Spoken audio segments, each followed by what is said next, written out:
Leader of the Opposition.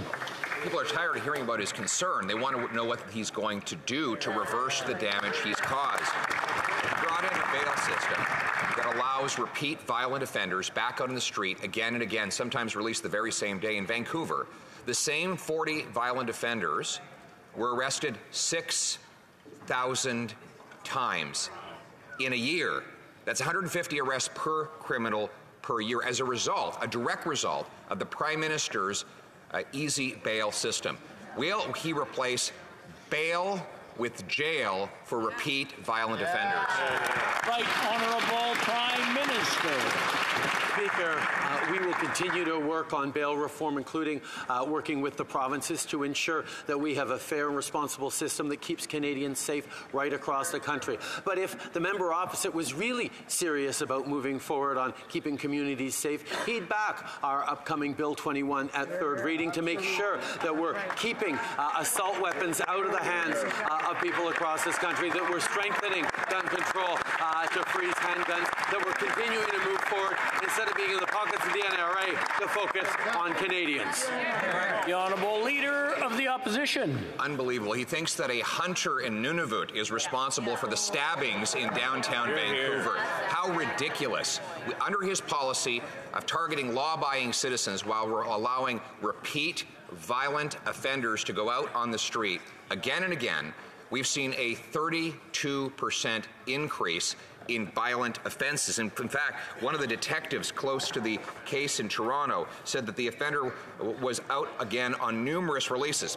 Probation, prohibited bail, you name it, he's been released on it. This is a full-scale justice system failure. Will he reverse it?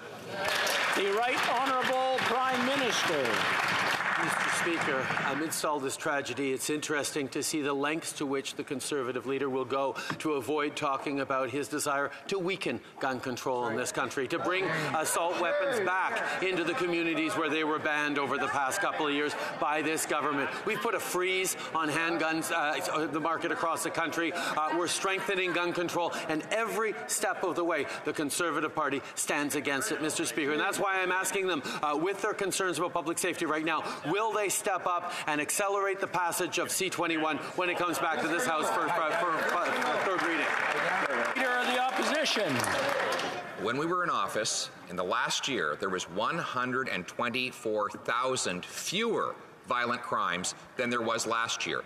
Violent crime, including murders, have skyrocketed under this policy of this Prime Minister. He's targeting law-abiding hunters and farmers rather than the repeat violent offenders who are committing the crime. Why won't he look at the evidence which has demonstrated that our streets have now turned into war zones after 8 years of his policy, and will he replace bail with jail for repeat violent offenders? The Right Honourable Prime Minister. Mr. Speaker, the member opposite himself brought up what they did under the Harper government in those years. What they did was loosen gun control laws. What they did was make it easier for people to buy assault-style weapons, and that led to direct increases in gun ownership and, unfortunately, in violent crime across the country. That's why we're trying to bring back stronger gun control legislation, despite the Conservatives' ideological opposition to gun control. We will continue to put the safety of Canadians